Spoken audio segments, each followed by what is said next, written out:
দেখবে যখন তুমি কারোর কাছে সাজেশন চাইবে যে আমি জানি না কোথা থেকে ইংলিশ বলা শুরু করবো, আমার স্পোকেন ইংলিশ খুব উইক, কোন চ্যাপ্টার গুলো আমাকে একটু পড়তে হবে বল, প্রচুর লোকে প্রচুর রকমের সাজেশন তোমাকে দেবে যে এটা পড়ো, ওটা পড়ো, এই পিডিএফ ডাউনলোড করো, এই ভিডিও দেখো, এটা লেখো, সেটা লেখো। But I don't want you to do that.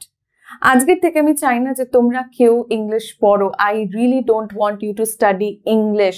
English একটা বিরাট বড় চ্যাপ্টার, একটা বিরাট বড় চ্যাপ্টার। এখন ইন্টারনেটের যুগে 5G চলে এসেছে, সেখানে যদি তুমি কাউকে গিয়ে বলো আমি স্পোকেন ইংলিশ শিখতে চাই, ইন্টারনেটে প্রচুর অপশন তোমাদের সামনে অ্যাভেলেবল রয়েছে, প্রচুর পিডিএফ চলে আসবে, প্রচুর চ্যাপ্টার্স চলে আসবে, প্রচুর সাজেশন চলে আসবে, প্রচুর ব্লগস চলে আসবে, যেটা পড়ে তোমরা ইজিলি জানতে পারবে যে স্পোকেন ইংলিশ কি করে শেখা যায়। কিন্তু এই স্টেপটা যখন আমরা নিই তখন আমরা একটা বিরাট বড় মহাসমুদ্রের মধ্যে প্রবেশ করে যাই, যেখান থেকে আমরা বেরিয়ে আসতে পারি না, এবং যার জন্য অ্যাকচুয়ালি আমরা কখনো সঠিকভাবে সঠিক সময়ের মধ্যে ইংলিশ শিখে উঠতে পারি না। বিষয়টা আরেকটুখানি তোমাদের সাথে ইন ডিটেলসে বলছি কেন আমি এই কথাটা বললাম। আজকে যদি আমি স্পোকেন ইংলিশ শিখতে চাই এবং আমি যদি কাউকে বলি আমি ইংলিশ শিখতে চাই, ভাই আমাকে একটু সাহায্য করে দিবি যে কোন চ্যাপ্টার গুলো আমার পড়া দরকার, কোথা থেকে শুরু করা দরকার। আচ্ছা আমাকে বলো, যখন এই প্রশ্নটা আমি করলাম এবং কেউ যখন আমাকে এটার আনসার দেবে, সে তার এক্সপিরিয়েন্সের উপর বেস করে আমাকে আনসারটা দেবে। বাট আমি কিসের জন্য স্পোকেন ইংলিশ শিখতে চাই, এই বিষয়টা যতক্ষণ না পর্যন্ত তোমাদের কাছে ক্লিয়ার হবে, you are confusing yourself and your trainer and the other people around you। যেরকম আর একটুখানি জিনিসটা তোমাদের জন্য ক্লিয়ার করে দিই। আমি ইন্টারভিউর প্রিপারেশন নিয়েছি এবং তার জন্য I want to polish my spoken English skills. তুমি মেবি অন্য কিছুর জন্য স্পোকেন ইংলিশ শিখতে চাও, মেবি তুমি অ্যাব্রডে যাবে, তুমি হয়তো ঘুরতে যাবে বলে ইংলিশ শিখতে চাইছো, বা মেবি তুমি কারোর সাথে দেখা করবে বলে ইংলিশ শিখতে চাইছো, তুমি সোশ্যালাইজ হবে বলে ইংলিশ শিখতে চাইছো, বা হয়তো তুমি বিজনেস ইংলিশ শিখতে চাইছো। ইংলিশের প্রচুর চ্যাপ্টার রয়েছে এবং যখন আমাদের যেটা দরকার তখন আমাদের সেই চ্যাপ্টারের উপর ফোকাস করতে হবে।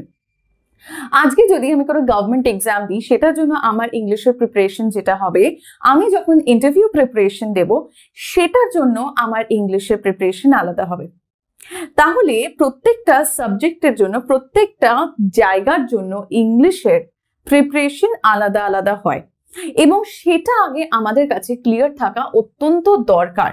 এবং যতক্ষণ না পর্যন্ত এটা আমাদের কাছে ক্লিয়ার হচ্ছে বা আমরা কাউকে ক্লিয়ারলি এটা বোঝাতে পারছি, তাদের কাছ থেকে সঠিক আইডিয়া বা সঠিক অ্যাডভাইস পাওয়া আমাদের কাছে পসিবল নয়।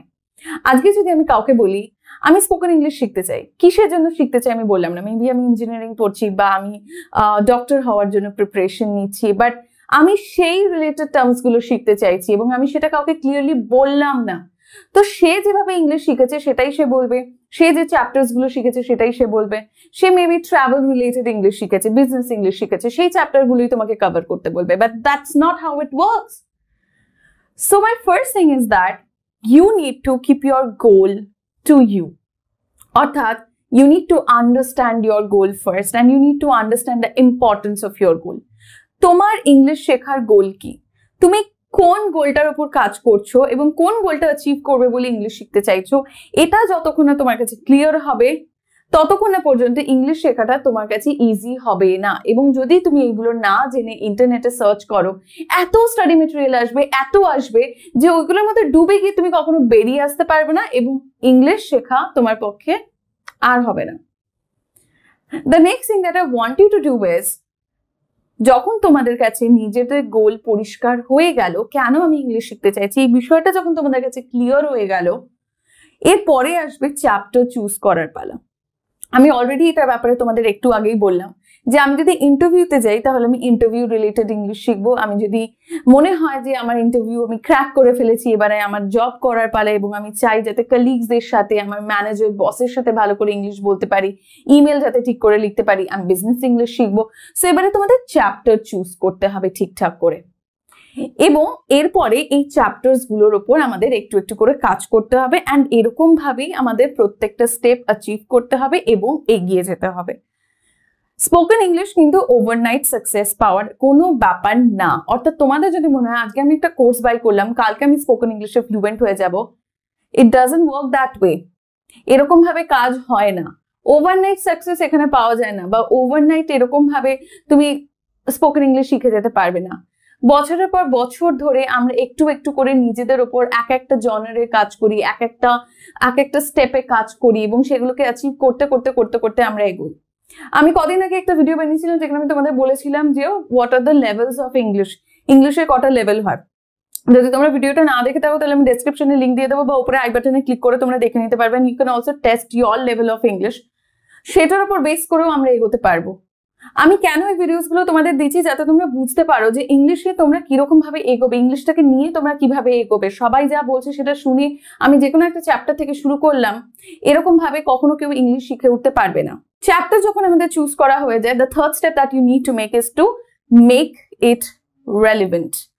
অর্থাৎ যখন আমি বলছি মেক ইট রেলিভেন্ট, তখন কিরকম ভাবে তোমরা এটা রেলিভেন্ট বানাবে। তোমাদেরকে আমি বিভিন্ন টপিকের উপর ভিডিও দিই এবং সেগুলোকে আমি বলি এক্সপ্লেন করে যে কিরকম ভাবে সেগুলো তোমরা কনভারসেশনে ব্যবহার করবে। ফর ইনস্টেন্স, আমি যদি ডেইলি ইউজ সেন্টেন্সেস এর কথা বলি, ডেইলি ইউজ সেন্টেন্সেস এর ভিডিও যখনই আমি করি, আমি তোমাদের বলি যে কিরকম ভাবে সেগুলো তোমরা প্র্যাকটিস করবে। ফ্রেজাল ভার্বের ভিডিও যখন করি, ভোকাবুলারি ভিডিও যখন করছি, তোমাদের বলছি কিভাবে সেগুলোকে তোমরা প্র্যাকটিস করবে। অর্থাৎ প্র্যাকটিসের প্রসিডিওরও আমি তোমাদেরকে শেয়ার করে দিচ্ছি। তো যখন আমি তোমাদের দেখবে ভিডিওগুলো দিই, যেরকম ডেইলি ইউজ সেন্টেন্সেস ভিডিওর আমি দিয়ে সবসময় তোমাদেরকে বলি যে ভিডিওস গুলো দেখো, সেন্টেন্সেস গুলো দিয়ে চেষ্টা করো 2, 3, 4, 5, 6টা সেন্টেন্সেস লেখার। এবার সেটার একটা প্যাটার্ন আছে, কিরকম ভাবে লিখবে। প্রত্যেকদিন কনভারসেশনে যে কথাগুলো তোমরা ব্যবহার করছো সেগুলোকে লেখো। যেরকম ধরো আমার সাধারণত বাড়িতে সারাদিন যা কনভারসেশন হয়, তোমারও জেনারেলি আশেপাশে ওরকমই কনভারসেশন হবে বা একটু আলাদা হতে পারে ডিপেন্ডিং অন ইয়োর সিচুয়েশন। এবার তোমার সিচুয়েশনের উপর বেস করে তোমাকে এক্সাম্পলস গুলো লিখতে হবে বা লেখার চেষ্টা করতে হবে এবং সেগুলোকে কনভারসেশনে ব্যবহার করার চেষ্টা করতে হবে। And that's how it is going to help you.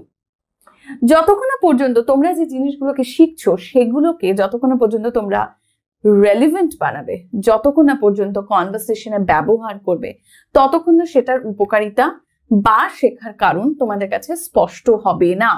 And because কোনো উপকারিতা আমি পাচ্ছি না, আমার কাছে শেখার কারণ স্পষ্ট নয়, ইংলিশ আমার কাছে ডাল এবং বোরিং মনে হচ্ছে। And that's why I asked you not to study English. ভিডিওর ফার্স্টেই বলেছিলাম don't study English. এর থেকে আসবো পরের স্টেপটায়। The fourth step for today is to live English. Yes, live English মানে কি? আমি তোমাদের এই বিষয়টা একটা ছোট্ট এক্সাম্পল দিয়ে বোঝাচ্ছি। আমি কবে হিন্দি শিখেছিলাম আমি সত্যি জানি না।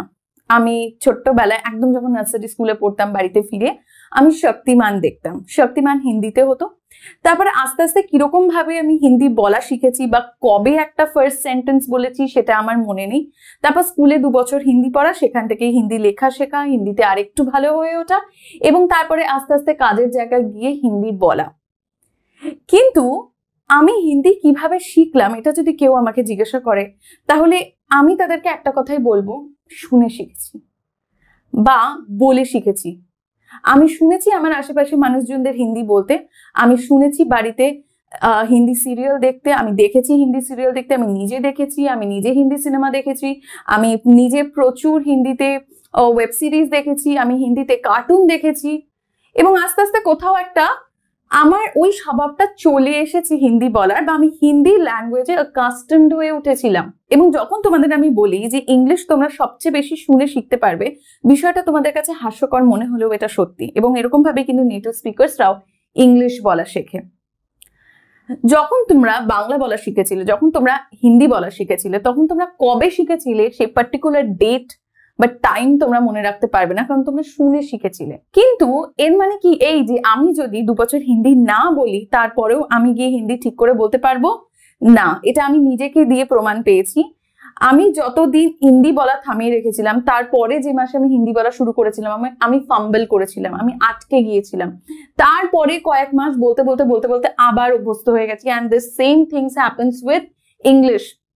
মেবি আমরা হিন্দিতে একটা কমফর্ট জোন পাই, তার জন্য আমরা বলতে পারি। ইংলিশের আমরা সেই কমফর্ট জোনটা পাই না। কমফর্ট জোনটা পেলেও ইংলিশ বলার প্রেশারটা আমরা পাই না। যতক্ষণ না পর্যন্ত বাইরে থেকে এক্সটার্নাল প্রেশার আসছে, আমরা কিন্তু ইংলিশ একদমই চেষ্টা করি না শেখার। অর্থাৎ তোমার ইন্টারনাল এবং এক্সটার্নাল প্রেশার দুটোরই দরকার। ইন্টারনাল প্রেশারের মাধ্যমে আমি বোঝাতে চাইছি তোমার ভেতরকার শেখার ইচ্ছা, তোমার শেখার ইচ্ছা কতটা সেটা দরকার। আর এক্সটার্নাল প্রেশার মানে হচ্ছে যেরকম আমি জবে গেছি, আমাকে গিয়ে সেখানে ইংলিশ বলতেই হবে, প্রেজেন্টেশন ইংলিশে দিতেই হবে, কলিগসদের সাথে ম্যানেজারের সাথে ইংলিশে কথা বলতেই হবে। এটা হচ্ছে এক্সটার্নাল প্রেশার, যেটা তোমার বহির্জগৎ থেকে আসছে, বাইরের থেকে আসছে। এই দুটোই ইম্পর্টেন্ট ইংলিশ শেখার জন্য। So either you make it your necessity or you make it interesting. ইংলিশটাকে ইন্টারেস্টিং বানানোর চেষ্টা করো নিজের কাছে। কিরকম ভাবে ইংলিশ শিখে তোমার ভালো লাগছে, কোন পদ্ধতির মাধ্যমে তুমি আনন্দ পাচ্ছ ইংলিশ শিখে, সেটাকে তোমায় বুঝতে হবে। যেরকম আমি যখন ক্লাসেস করাই, আমি আমার স্টুডেন্টসদের সেইভাবে ইংলিশ শেখানোর চেষ্টা করি যার মাধ্যমে কনভারসেশন গুলো তাদের কাছে রেলিভেন্ট হবে, ফ্রেজেস গুলো তাদের কাছে রেলিভেন্ট হয়ে উঠবে, তারা বুঝবে প্রত্যেকটা চ্যাপ্টারের ইম্পর্টেন্স কি এবং তারা কেন শিখছে। তার সাথে সাথে তারা তাদের কনভারসেশনটাকে এনজয় করবে। টপিকস এরকম থাকে যাতে আমি কনভারসেশনটা এনজয় করতে পারি। ড্রামাস থাকছে, রোল প্লেস থাকছে, অ্যাক্টিভিটিস থাকছে, but you need to make it necessary যে তোমাকে এই অ্যাক্টিভিটিস গুলোর মাধ্যমে ইংলিশে কথা বলতেই হবে। অর্থাৎ আমি যতক্ষণ না ইংলিশে কথা বলছি, যতই এটাকে আমি রেলিভেন্ট বানাই, যতই আমি ইংলিশে জার্নালস লিখি, যতই আমি ওয়েব সিরিজ দেখি, যতই আমি মুভিজ দেখি, ব্লগস পড়ি, বুকস পড়ি, nothing is going to work. So my fifth advice will be to take the first step to speak English. আমি ইংলিশে খুব ভালো, আমি গ্রামারের খুব ভালো, আমার থিওরিটিক্যাল নলেজ খুব ভালো আছে, আমি একটা কোর্সে ভর্তি হয়েছি, সেখান থেকেও প্রচুর শিখেছি, বাট স্টিল আমি ইংলিশ বলতে পারি না। বলবে কিভাবে? Maybe your trainer insisted you a lot, অনেক চাপ দিয়েছে ইংলিশ বলার, বাট তুমি কোনোদিন বলনি। যতক্ষণ না পর্যন্ত মুখটা খুলছো নিজের থেকে, ততক্ষণ না পর্যন্ত এক্সটার্নালি কেউ প্রেশার দিয়েও তোমার মুখ খোলাতে পারবে না।